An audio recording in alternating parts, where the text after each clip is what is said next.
Welcome back to Destin Talks to Random Cool People. This time it's Derek Strickland. Derek, thank you so much for making the time. We were just chatting off air and I'm like, this is awesome. We should probably start recording and get into it. If people don't know you though, like where would they have seen you online? You probably see my graphs. I made a famous Xbox profit graph that didn't have like the best information. It was kind of confusing, so I ended up taking it down. But odds are you probably saw that, and you probably saw maybe some angry tweets around that online. Yeah, like who would have figured on Twitter? What? Yeah, right. But you'll see my stuff on TweakTown. I'll do game reviews. I just did a review on the Lenovo Legion Go, which that was tough, but that thing is amazing. Yeah, that's where you see my stuff. And you might see my stuff like float around in random forums, stuff like that. But yeah. I remember I messaged you and I was going to make a video about that graph because I was like, this is so cool. Like way to take the data, extrapolate it. Like what happens sometimes, like I was just having an issue with it today. People will take what you say, post it, and then like it kind of like takes on a life of its own and narratives start being developed around it. When if you watch it or read the full context and dive into the data that you're pulling in your example, in my example, it's just like I say something, but you didn't watch the 4-hour stream. Yeah, it's taken out of context all the time. And it's like you can't always exactly, some of the times the information that you see is information you're not really supposed to see, like the FTC thing. All that stuff was leaked. And I didn't, I can't really, everyone's probably seen it by now, but I didn't want to take screenshots of it. I didn't really want to utilize a lot of it. Wait, from which So that's why, just for in general, like for the profit graph, that was based on stuff that was in the documents that were later redacted. But that's not a leak. See, technically, it's a slip up. And I think that was just me like, okay, if people want to find it, they could probably find it. But it's probably some of the most sensitive information that a company can have out. Because if I can find it, if, everyday user can find it, Sony can find it, Nintendo can find it. So I was like, okay, let's not like try to publicize that so much. But I just took the information off of that.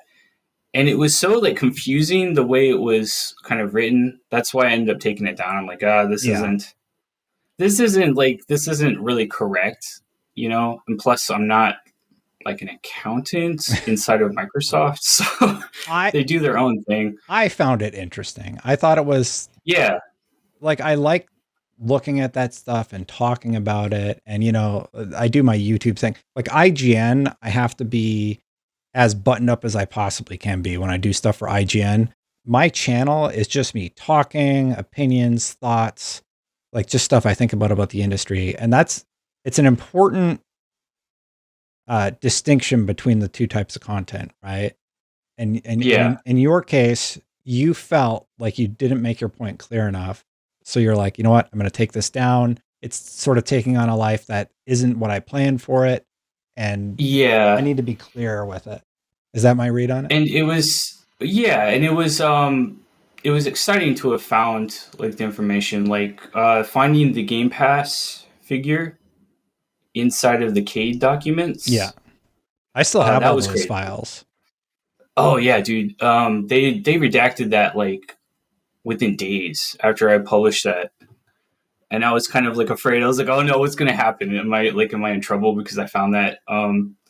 But with this one, it's more like I didn't understand what accountability like margin really was, because we have like, you can match up like instances of what it is with how it's phrased in like the testimony, but that still doesn't give me like a best like definition. Like if you have a figure, like, okay, what does this mean? How is this? There's so much to do with Microsoft stuff that was presented without any context with like the leaks and everything. that it was just like, this isn't, I don't think I should run with this. It's like, it's not super confident in this, so I should probably just take it down. And yeah, it was getting to the point where everyone was like, oh man, Xbox is beating Sony. It's like, no, like, chill out. Like, yeah, that's not quite what I was. No, that's not what I meant. Yeah. Yeah. It's like, here's this number I found. Here's what I think it means. This is why I made it, to kind of share it. But then I'm like, this is really sensitive. This is like kind of, it's a little scary. Mm-hmm. And I'm not like with the Wall Street Journal or anything. So if I get sued, I was like, that's it. Yeah. But generally, when it comes to this kind of stuff, I like to double check as much as I can. Second source, right? Because, well, in that case, there wasn't anything. There's nothing, and the closest that I could find was one of my followers is a CFO, and he was telling me like the accountability margin is somewhat like an internalized metric. So I'm like, okay, we can't compare that with like operating income of other companies. It's just not right. So I was like, let's take that down. And that's where you finally realized. I wish I could show it, but like the graph's been taken. But that's probably like one of the things I've seen you sort of blow up for online, right? It was that graph you made. But unfortunately, yeah. But like for people who don't know, you make amazing graphs. And like I just love that somebody is out there like visualizing some of this data, parsing the data that we see in all these conversations. Like, here's how that looks visually, so that you can sort of see, like, I think you just did one for PlayStation, right? Because they had their earnings, and you visualized like what that looks like. And I think it's purposeful that these companies don't have materials like that, because the picture is painted clearer, and sometimes they're trying to obfuscate the actual numbers and the impact that means. Do you? Yeah, for sure. There's all kinds of accounting tricks, and if I was an accountant, I'd be able to tell you all of them. Just kind of like a light, you have to have some like accounting understanding to do these things, but for sure it is. You don't always know. Let's see. Like, sometimes it's such just a big surprise. Like, PlayStation going down to a 6% operating margin. And the more you look at the stuff, no investor wants to see that. Yeah. Like, they don't want to see, like, okay, so we understand the numbers are X. Can you tell us why? And the companies, sometimes they don't always 100% know themselves, because they're getting affected by things that happen like, weeks ago or a quarter ago, or sometimes even a year ago. So sometimes they kind of know like, oh yeah, we're going to have lower profits, but sometimes it's like, boom. And whenever you're reporting on it and you see like 6% margin on record breaking, revenues for the quarter, that everyone should be celebrating, because like no games company makes like 9.7 billion in one quarter. Yeah. Here's one of your graphs, for example. We kind of cover it up with how I did the overlay, but it basically says Embracer Group game revenues by operating segment label, and you color code the divisions by how much they make. And it's just a way to paint the picture clearer, right? And I really do appreciate that a lot. Yeah, no, I appreciate that. And that was like to kind of show Saber and Gearbox are big parts of Embracer. And I'm frankly kind of surprised that they'll get rid of them, but they got to do what they got to do. Yeah, Gearbox is orange. So it's like 455. Easy Brain is a huge segment, and then Saber's the bigger, like one of the bigger segments. What's this purple one for 72B? Coffee Stain or Coat? Oh no, that'll be 728, and that'll be SEK Millions. So that'll be 728 million. But which branch is that? Is that Coke? Oh, that should be yeah. I'll let you say that. It's COCH. It's Coke. Yeah. It's like Okay, Coca-Cola. that's how you say it. Yeah, but it's Okay. pronounced. Yeah, I get it. But yeah, so it's like it's Coke, and then it's Saber and Gearbox, and Easy Brain is a big one. But yeah, so they're getting rid of the rumor is, for context for people who don't know, is that Gearbox is being spun off out of Embracer, and I think we already know Saber was spun off, right? That hasn't been confirmed But even those are the yet. rumored companies. Yeah. Bloomberg thinks 500 million, which is what they paid for Crystal Dynamics, right? Was it 500 for Crystal Dynamics, Tomb Raider, and I'd have to look it up. It was a lot. Yeah. This is crazy. Like, it's like full circle. That $2 billion deal really affected them, like that falling through the Embracer. Yep, it sure did. And I guess, like, what's your thought about like all the craziness that has happened over the last few weeks? Like all the like 900 at Sony, Embracer laid people off, EA laid people off, Embracer's spinning out their companies. Microsoft 1,900 at the beginning of the year, which is 8%, and Sony is 8. Like it's like 8.6 at Xbox, 8 at Sony, 6 at EA, 6% at EA. Nintendo, as far as I know, there haven't been any layoffs, but I think they stopped using freelance or something like that. I think everyone's probably cutting, and it's aggressive to the point where it's kind of interesting, but also like just really depressing. Like, as a reporter, you know, you're kind of wading through all this. You see these numbers. You're like, these are humans. This isn't just money. It's like, you know, livelihoods, and but I think it's unprecedented. But keep in mind, I haven't been like looking as closely as the games industry as I am now for, you know, for a very like super long time. I think people like Matt Piscatella could probably tell us, you know, these are things that maybe cyclically happen, like more seasoned people. But from all accounts I've seen, it's really just even if layoffs might happen, the scale in which they're happening now is just crazy. It's something we haven't seen apparently.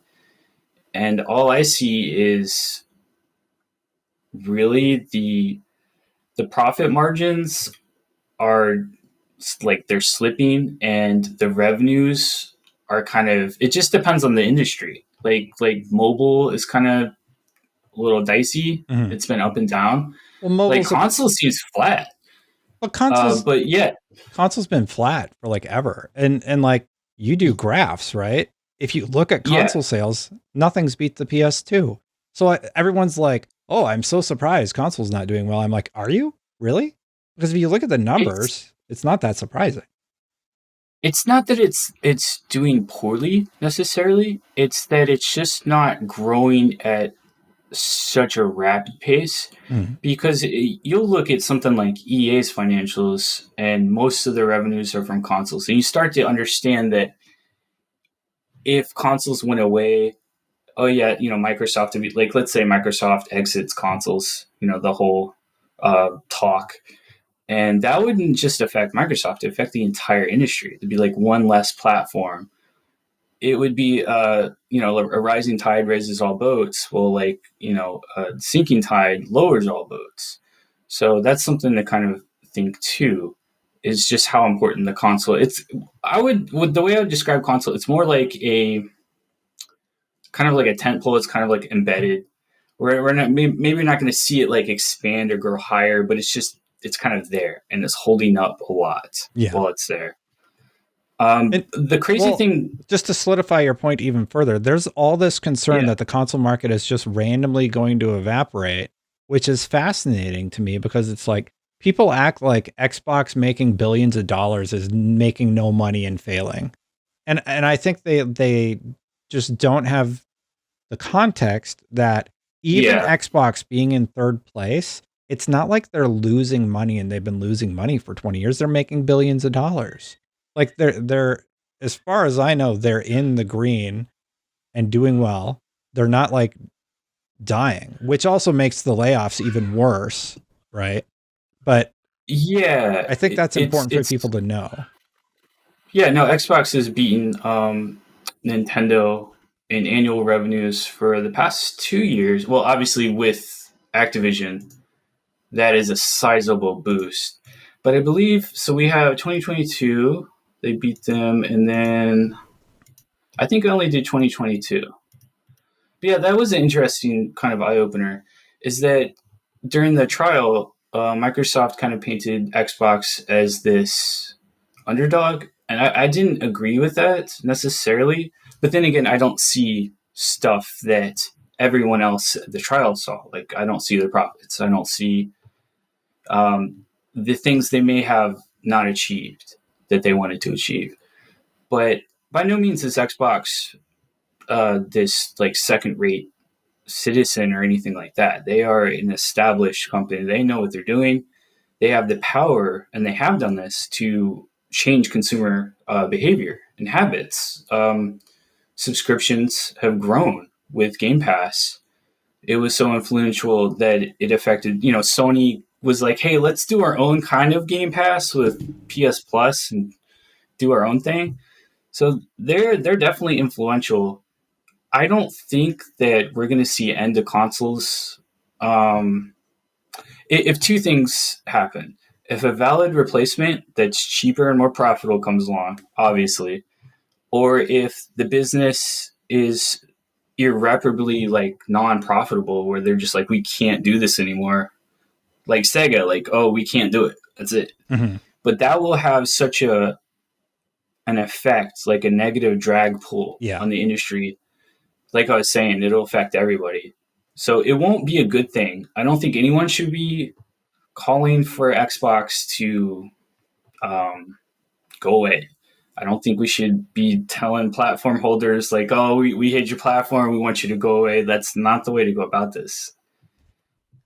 Yep. No, I wholeheartedly agree with you. I think it's insane when anybody who wants PlayStation to go away or Nintendo or Xbox, I don't think they understand how devastating that would be to the entirety of the industry. You're talking about billions of dollars every year evaporating from the industry. Exactly. Do you know how bad that would be?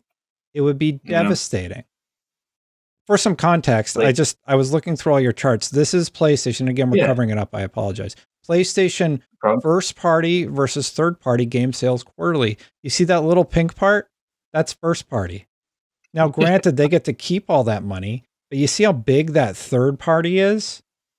Yeah. That's huge.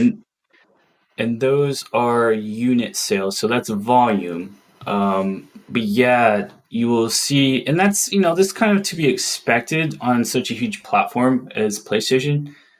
But the cool thing is, if you look at the another platform in Japan, you will see the complete opposite of that, which is very interesting to me. A lot of people like to say like, oh, Nintendo doesn't compete in the console wars. Like they do. They are like the OG general of the console war. You could just chill out with that. They kind of do their own thing, but at the same time, everyone does what Nintendo does. They all sell the products. Nintendo has their own way of doing it, but they sell much more first party games than third party. I mean, you can't find them anywhere else. So trying to find your Nintendo graph. Oh yeah, there should be. It might be in that thread. I don't know, but there's one like floating around like Nintendo first party. I'll look for it, but your point stands. Yeah, and it's the exclusivity factor, but it's also like 30 years of brand awareness, brand loyalty, and I think that's kind of what PlayStation is really capitalizing on too, is their brand awareness. And that's an interesting one too. Profit margin. Yeah. It's like, here's how much they make per game. Nintendo has had it figured out for so freaking long that they can weather a storm like we're going through right now. Yeah, and so the cool thing with Nintendo is if you go back and you look at their reports and you see them talk about the unification of their console and their handheld divisions, they'll frequently talk about, oh, we did this to make it so we can make games faster. And it's actually worked. They can produce games faster at a more kind of like predictable cadence. Like, oh, this year we don't have Pokemon, but next year we'll have it. You know, that type of thing. And with other companies, I'm not saying they don't have their efficiencies, their operation things, but with like Nintendo, they're like, we're gonna go through the intense pain, the Wii U era, the intense pain of the Wii U era, to kind of merge our divisions, and we might fail with this Wii U, but for the next console, it'll be ready. But the other companies, it seems to be like a compounding effect of the unsustainable AAA budget scenario, where they're just throwing money at creative divisions who are immensely talented, but you know, you can't put everything in the game. You have to cut. Before you know it, you have a $300 million Spider-Man 2, right? Yeah, right. Yeah, and that was wild, man.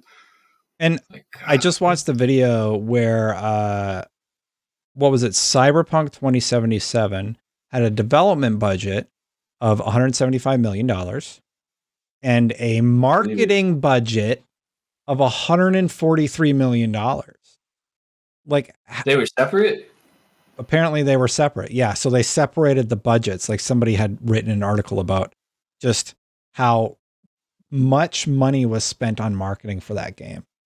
And yeah, that is I think Sony is sort of guilty about that division also. Like, Spider-Man 2, $300 something million to make. That's crazy. Oh, for sure. That's marketing crazy spend was, yeah. And yeah, it just doesn't make sense. I mean, it worked out for CD Projekt. They did take a tremendous hit, like reputation hit.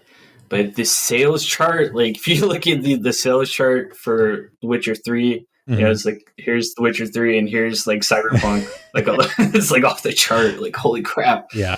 So they definitely got an influx. And I'm hoping they can get their operations like fluid enough so they can capitalize on the success of that. Because they have all those games, like 3 Witcher games in development and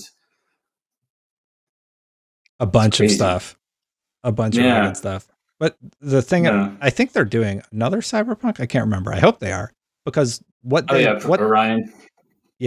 did after the criticism is they put their heads down, they got to work, they fixed the game as much as they possibly could. Right? I think 2.0 was the big update for Cyberpunk. Yeah. Granted, I still would not recommend playing it on a PS4, Xbox One, but they're probably better than they were at launch. I gave it a 4 out of 10 at launch. It was really bad.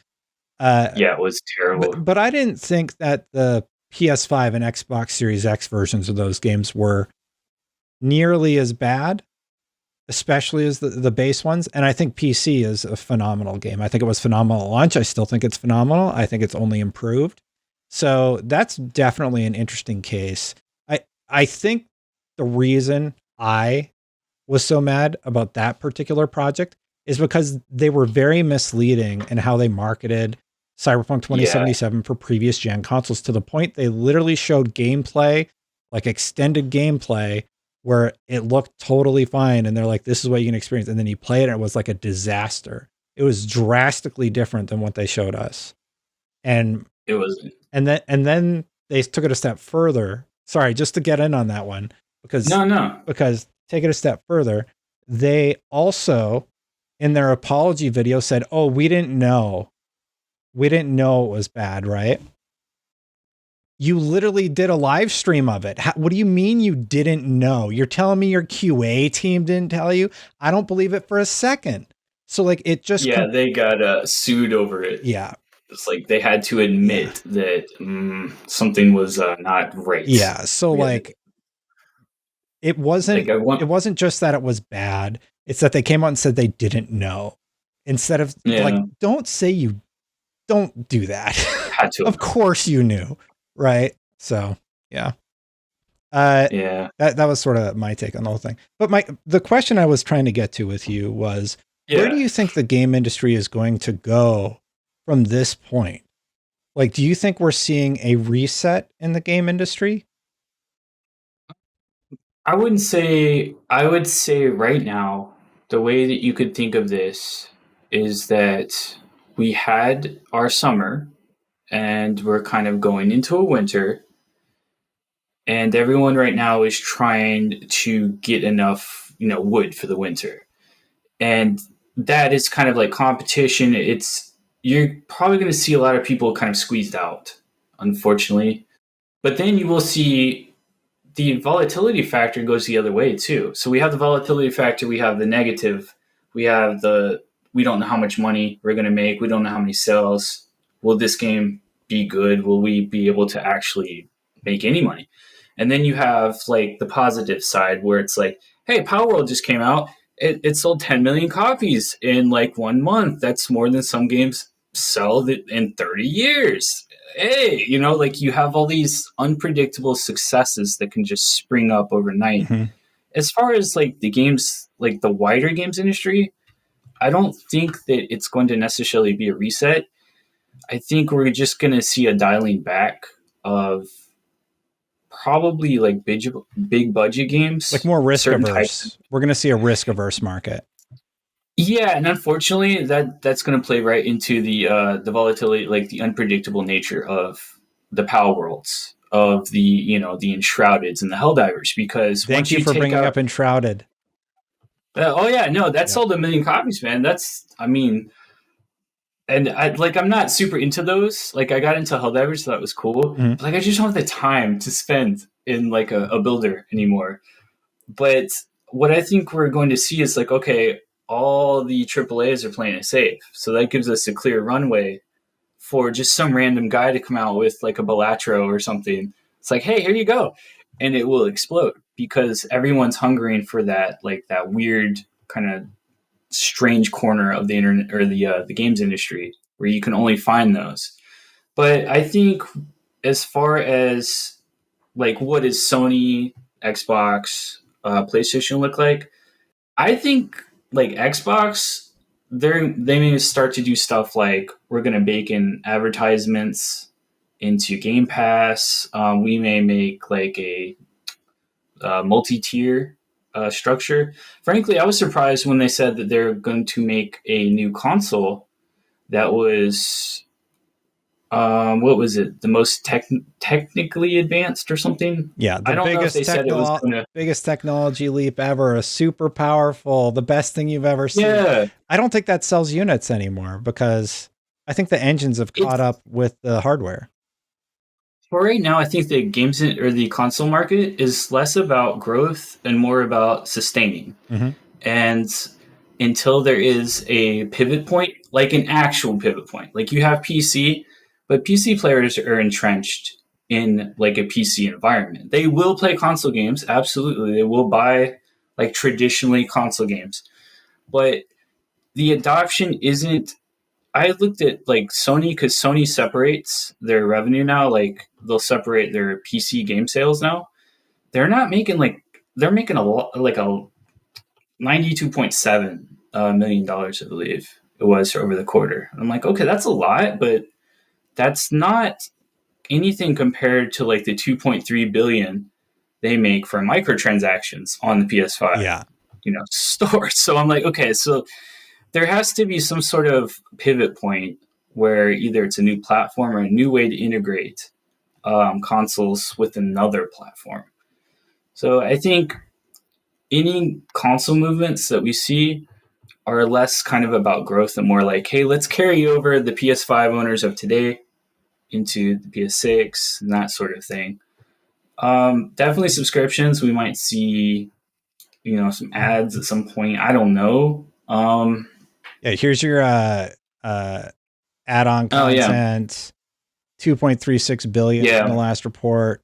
Like look at how big that graph is. Yeah, and that's all like microtransactions and expansions and DLC. But let's be real, it's the last time they hit that was 2020, which was COVID.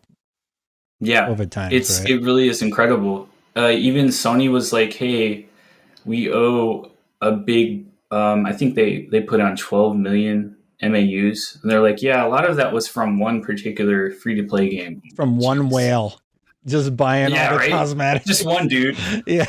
It's like Jeff Bezos. Like, all right, here we go. Yeah.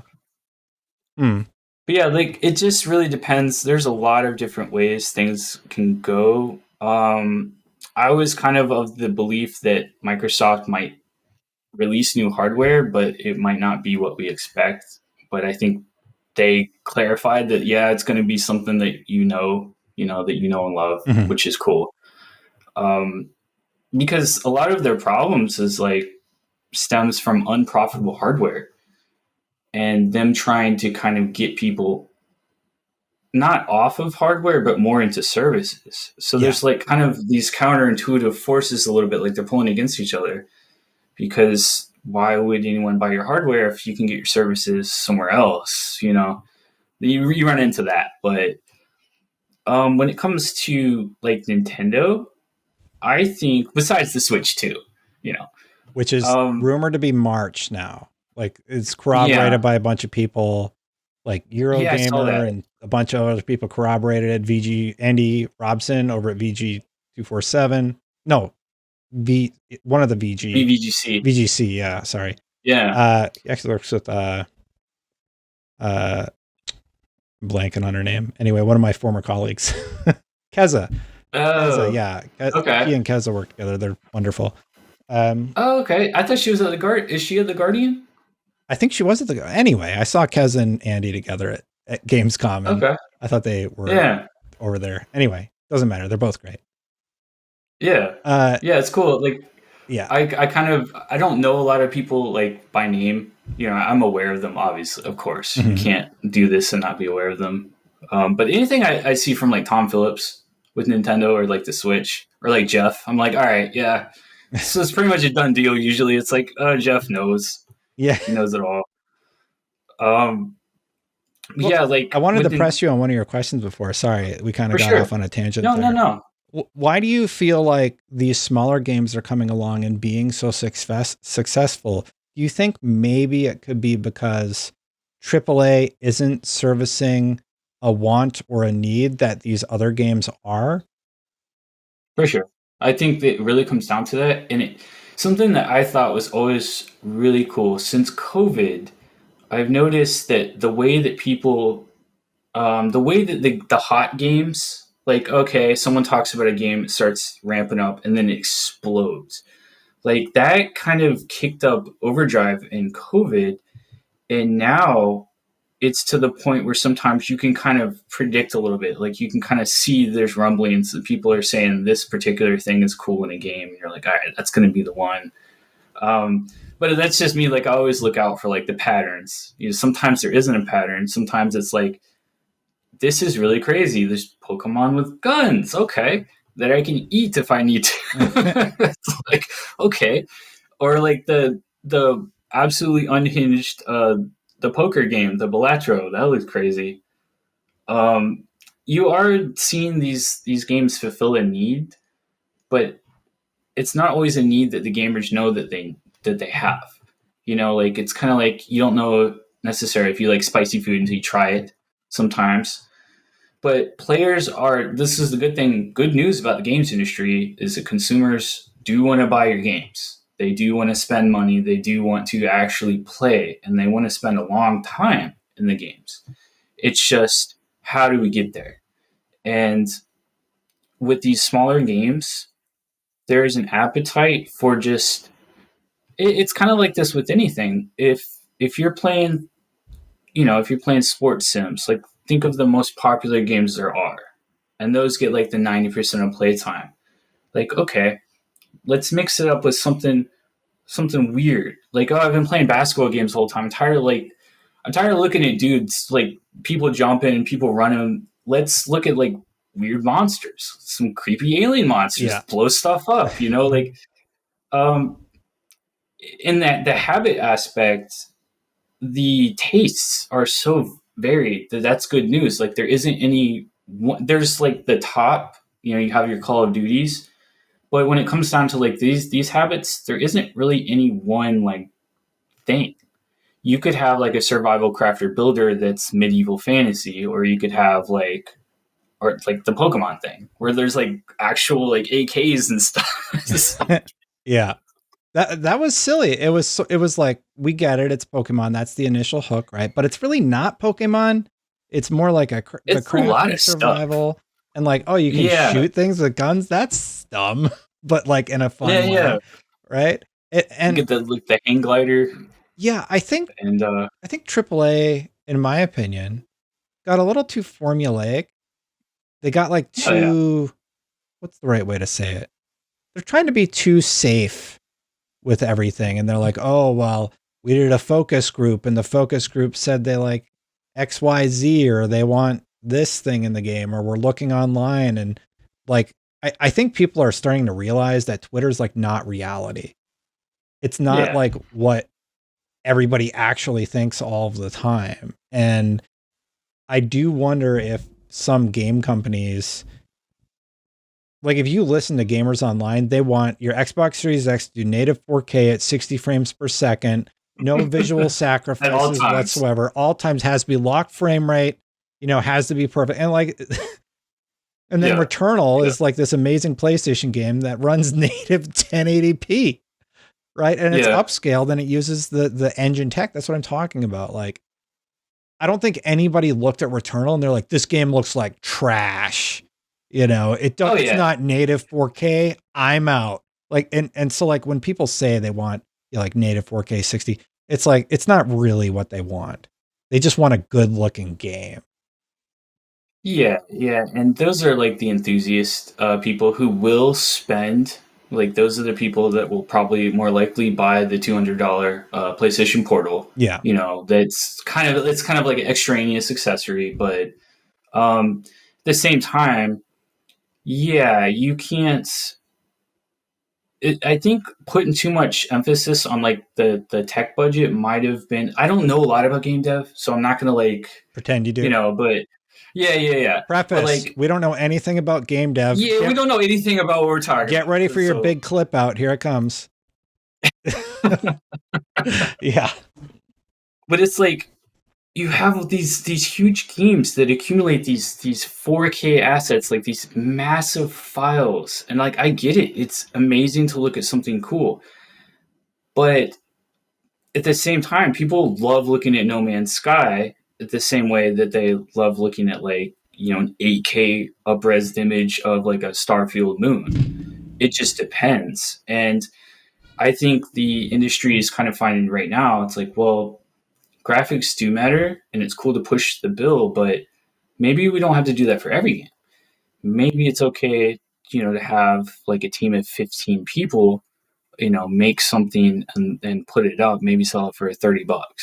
Maybe it doesn't need to be $100 million budget, $70 MSRP. It could be like something smaller.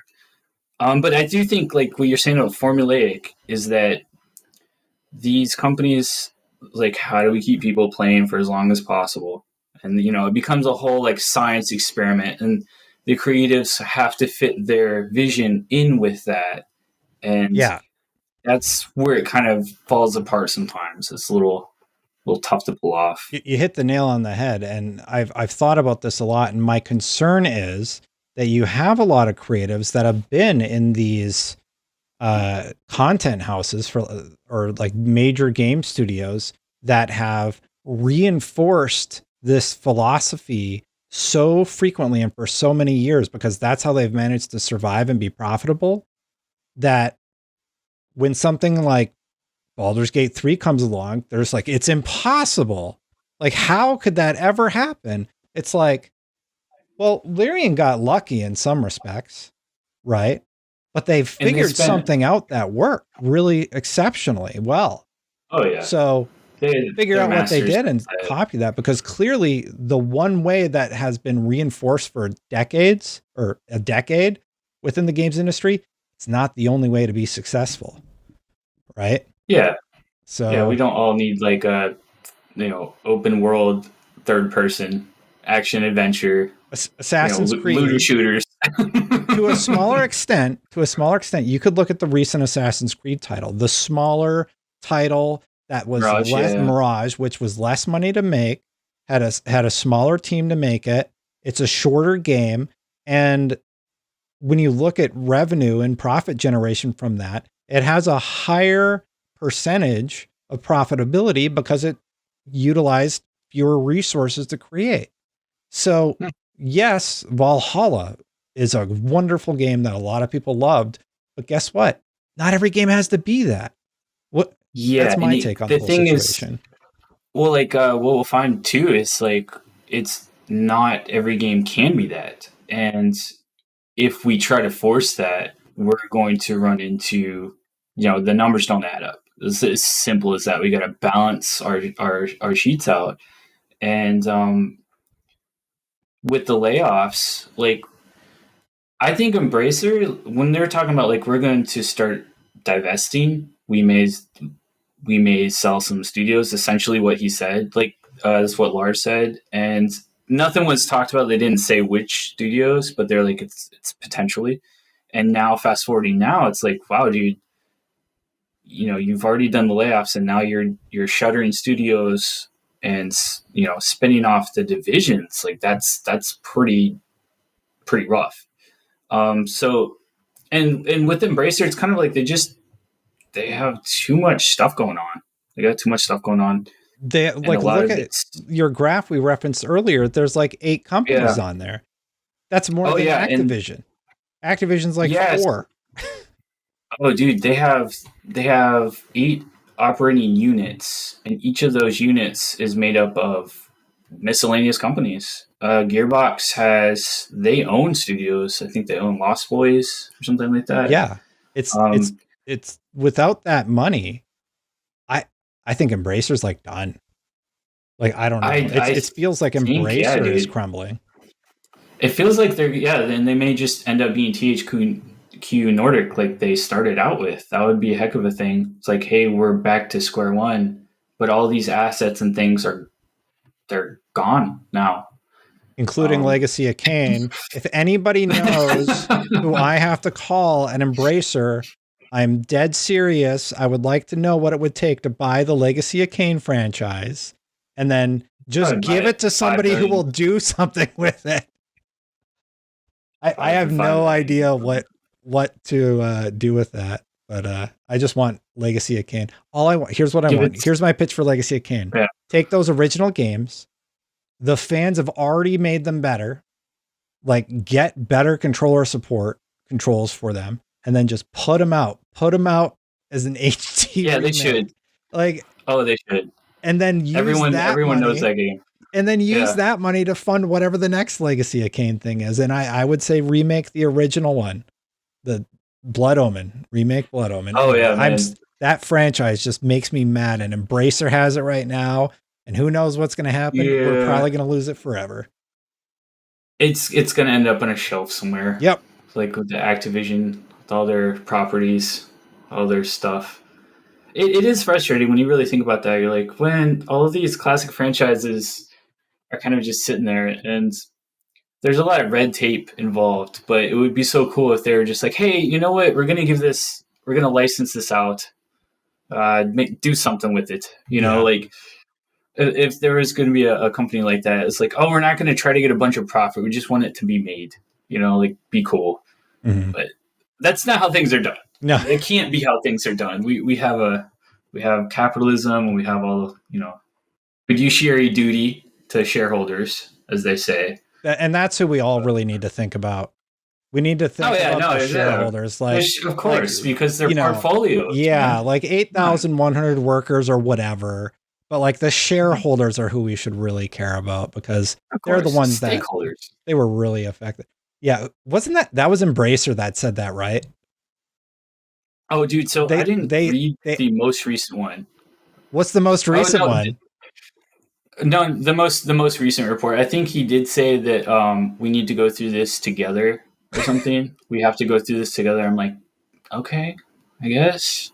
It's like, I don't want to be laid off. I'm sure you don't want to be either. Like, come on, man. Here it is. I found it.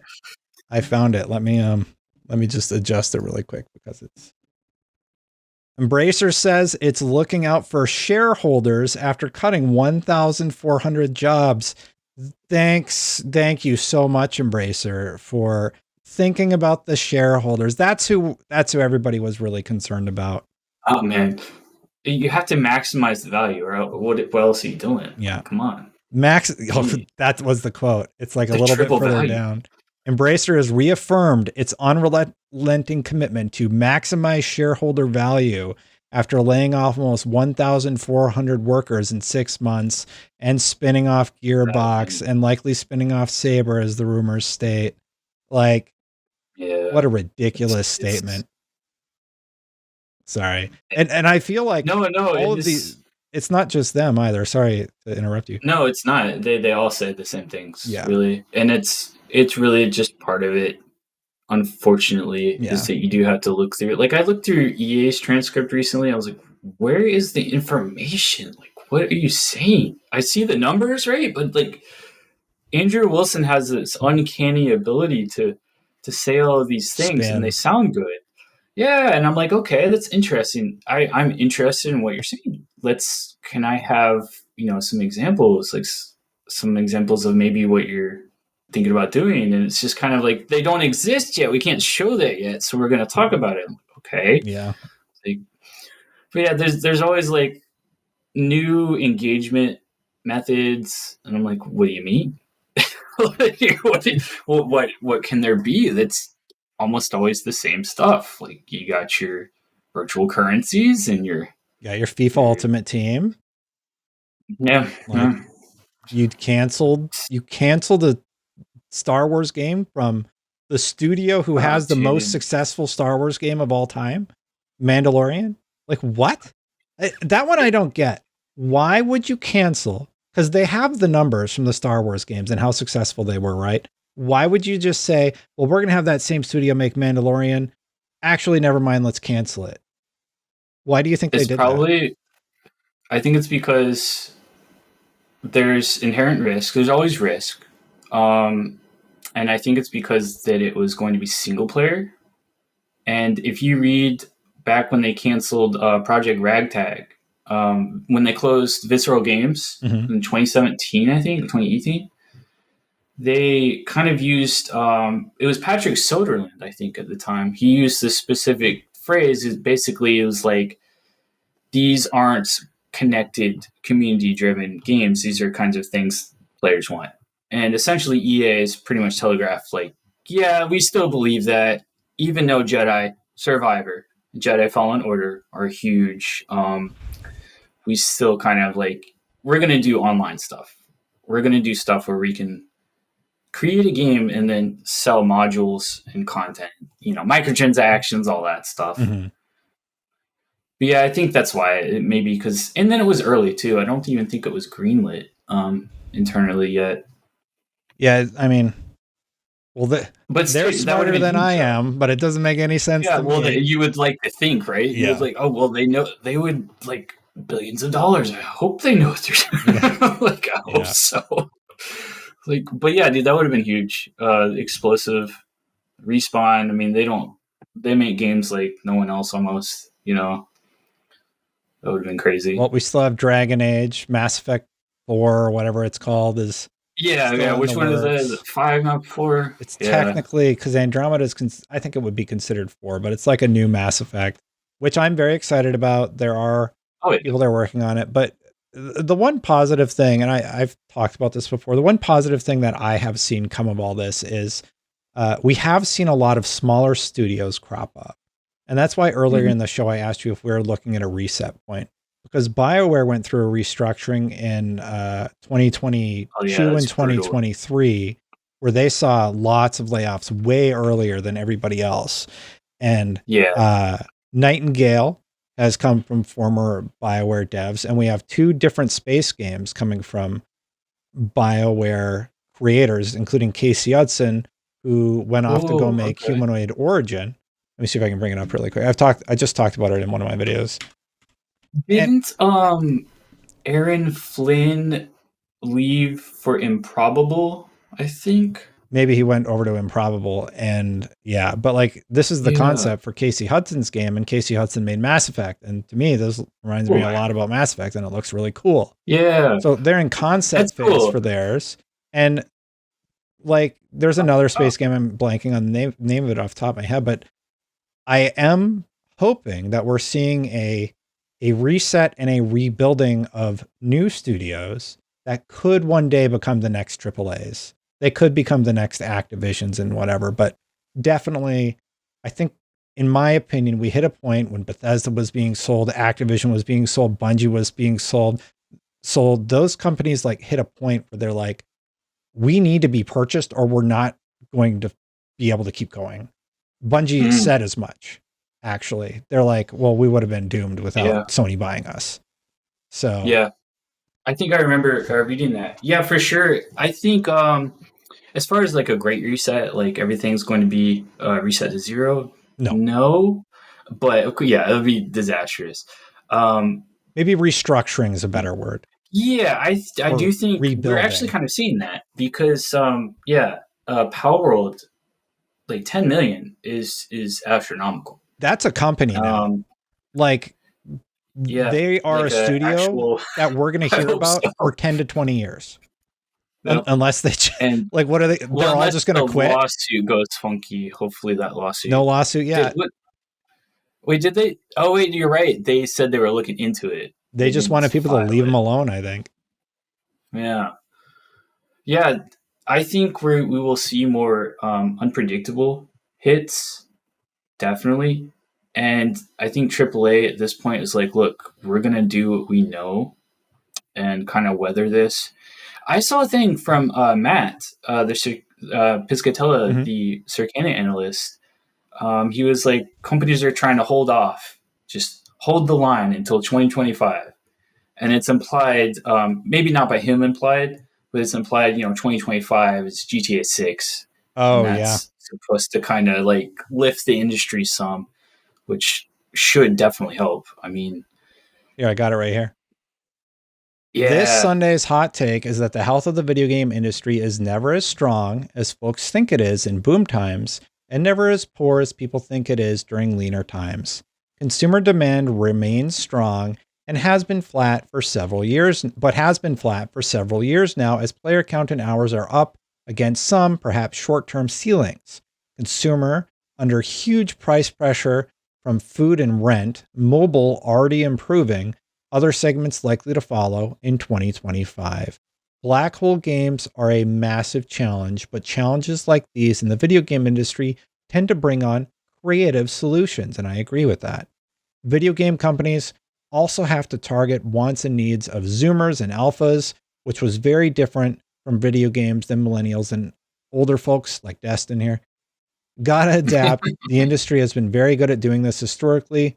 There are too many creative, dedicated, and smart folks to not be able to pull it off again. Yes, this is far less hot than last week's, although I'm sure right there as well. And I agree with that. I think you grow more during the hard times than you do during the easy times. And I think the industry is definitely going through a hard time right now. And it's, I think you said at the beginning of the recording, the conversation, that it's depressing to talk about this stuff. Like, it's not, this isn't what I want to be like talking about the games that I love and how great things are. Yeah. Why I'm excited about whatever. And it's just hard to right now. It really is, because too, you're starting to understand that these amazing things that you love are created through conditions that aren't always, always great. And that's crunch, but also too, the duress of the layoffs, because, some people move from all over the world. And like, let's say like you play a game, you're like, oh man, I love this, like this outfit, this Master Chief skin is amazing. Who made it? And you find, track down the person who made it. You're like, oh, this is cool, man. This guy's awesome. You find out like, oh, that guy's been laid off and now he's homeless or something. It's like, holy shit. That kind of stuff. And when you're reporting, you're just generally closer to it, but also you see the developers, you see these projects take shape and you see the talent involved. And then you see the same people saying, I was just let go. I don't know what I'm going to do. And you're like, wow, that could be me at any time. Mm-hmm. So there's a human thing to it. Empathy. Yeah, for sure. The empathy, and then it's like too. There's so much more to like games than the reason like I like to talk about the money. It's like it's impressive to me how much it makes, but it's like, here's kind of what you guys are contributing towards. Here's the industry. You have the ultimate power. You don't like microtransactions, like don't spend on them. Of course, you can't do that like on a mass scale, but if enough people just did, like, I don't buy microtransactions. I have supported battle passes, yeah. so like if I want to complain about the battle pass infrastructure, I've contributed to that. But the last battle pass I bought was from Halo, and I actually like how they handle it. You buy Yeah, one I do and like you've it. never had to buy another one again. It doesn't feel predatory. You never like lose out if you don't get all the stuff. You can always go back to it. Like, FOMO. yeah, they're seen as a really good example of how to do it in a way that respects the player, right? But yeah, I mean, if you don't like something in a game, don't support it monetarily. And if you don't like, I don't know, me, right? If you don't like my content, don't watch me. Don't follow me. Don't engage with me. Because when you do that, like, it just adds to the audience and gets more attention, right? Like, a lot of people hate Asmongold, and I'm like, I watch Asmongold all the time. He has like 25,000 people watching him every stream. It's crazy. Hate watching him, It's like, just stop watching him if you don't like him, and he'll go away. Yeah. That whole phenomena, it's almost like you can't pull your eyes away. Yeah. You have to. Yeah. But you're right. To your point, like, if you don't like microtransactions, don't support them. I don't. And if like 1% of the audience did that, we would probably see less of an emphasis on microtransactions. Oh, for sure. So, for sure. Yeah. And it's like it's somewhat of a behavioral thing too. Is the unfortunate part of what we kind of face is just like the console war stuff. It's like, I understand, you have your brands, just don't take it too far. Don't be crazy about it, and chill out. But like the kind of the toll it can kind of take to be too wrapped up in this stuff. But then on the flip side too, is that I think the brands, the companies are, I wouldn't say responsible, but they definitely do encourage. They egg it on. A lot of and it's to their benefit. Let's be clear. Mm-hmm.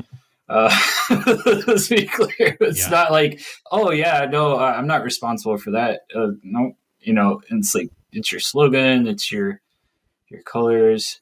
So they have to be really careful with that. But I think it's most important for gamers, consumers, the people like maybe on Twitter, the enthusiasts, to just have a better understanding of the money, like the process, and kind of like the cost of all of this stuff.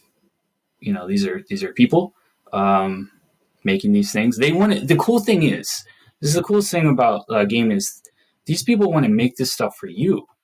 Like, they're making it for you. It's almost kind of, yes, you're buying it. It's not necessarily like a present, but at the same time, it's like that wouldn't have existed otherwise. So, try not to be so hard on it. Like, I agree with that. I think most creators want nothing more than to hear you say, I like the thing you made. Yeah. I know, I appreciate like, I make YouTube videos. I like that. You make graphs, and I love your graphs, and a lot of people love your graphs. It's nice to hear that people like what you make. So yeah, even if they disagree, it's like, I disagree with you, but I like the fact that it makes me think, And the fact that you're sharing it and you're wanting to share like what you found. That's kind of like the magic, I think, of games. And that's kind of what keeps me tethered when I'm looking at all these numbers. I'm like, geez, man, this is not super great. Or like, this company makes too much money. What is going on? Yeah. Or like, just looking through the enormity of it, and you kind of lose, like, why am I doing any of this? And it's got to be like, oh, I like the industry, or I like the people or businesses. I feel like I'm rambling right now. No, I'm letting you go because I'm like letting you look through it and come to your conclusion. You're not rambling at all. I'm enjoying you taking me on the journey of your thought, I appreciate it. Yeah. Yeah. And with the FTC thing, man, like what I was trying to tell people is like, dude, this is not going to happen again. Like, we're not getting this information again. This is a one-time deal. You need to pay attention and you need to chill out and not be like, oh yes, Xbox is dying, or oh, I hate PlayStation. It's like, it's so much above that. It was so fascinating. And like, I don't remember when you started covering it, but I started covering it with the Brazil documents, right? Because I know like it was around there. Yeah, you were super on top of it, and you were doing what I was doing, where we were reading the documents, and there was so much cool stuff in there. And it's just awesome to hear somebody else like recognize what was happening. Because at the time I'm this is unprecedented.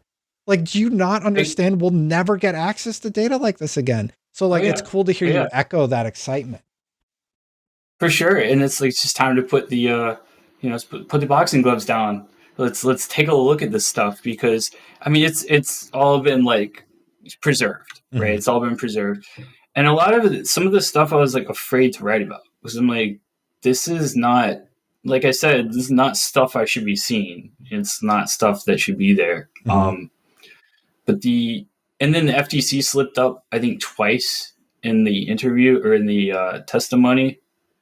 And Amy Hood got really upset. I remember him apologizing. James Weingarten. He said some figure. Yeah. He was like, "Oh, I'm sorry." That was an incredible time. It was so busy, and like the Pacer thing. I don't know if you use I got public ask my bills. You have to, right? I got my bills later, and I was like, "Please discontinue my Pacer." It's like hundreds of dollars for the documents. Oh, dude. Yeah. Mine was like 300, 400 something. And it was because I kept clicking and not understanding each time you open it. It's a charge. For context, like if you open a document, and most of the documents are like 30 pages, the big ones, it's like $7. Yeah. And it's $7 every time you open it on your browser. Mm-hmm. So it's really fun. So it's like you open it, you need to save it and know what you're going to do with it. Yeah. And sometimes you'd open stuff and it's nothing. You don't know what's what. It's like a 30-page document. It's all redacted. Yeah. So anything with Nintendo's name on it was just like, no, man. Don't even. Just don't even. Yeah. Derek, I think we should probably wrap it up. Thanks for joining me, though. This was really nice to have you on and see you and talk to you, because I've enjoyed your work for a long time, and it's nice to say hi. Same here, man. Yeah, it's been awesome seeing you do this, seeing you grow, seeing you on IGN. Like it's still kind of surreal a little bit, to be on a show with someone that I've seen on a show, or on mini shows, and like actually like write stuff. So this has been a pleasure for sure. Oh, well, thank you so much. I do the outro, and I'm always worried it's going to fall apart, but I got to say thank you to the members also. Thank you so much to the members for supporting the channel. If you want to become a member, you can click that join button right down there. And a big thank you again to you, Derek. And I will be retweeting your charts when I see the cool ones, and continuing to interact with you for a long time to come. We're going to get out of here. Thanks again. Bye for now, everybody.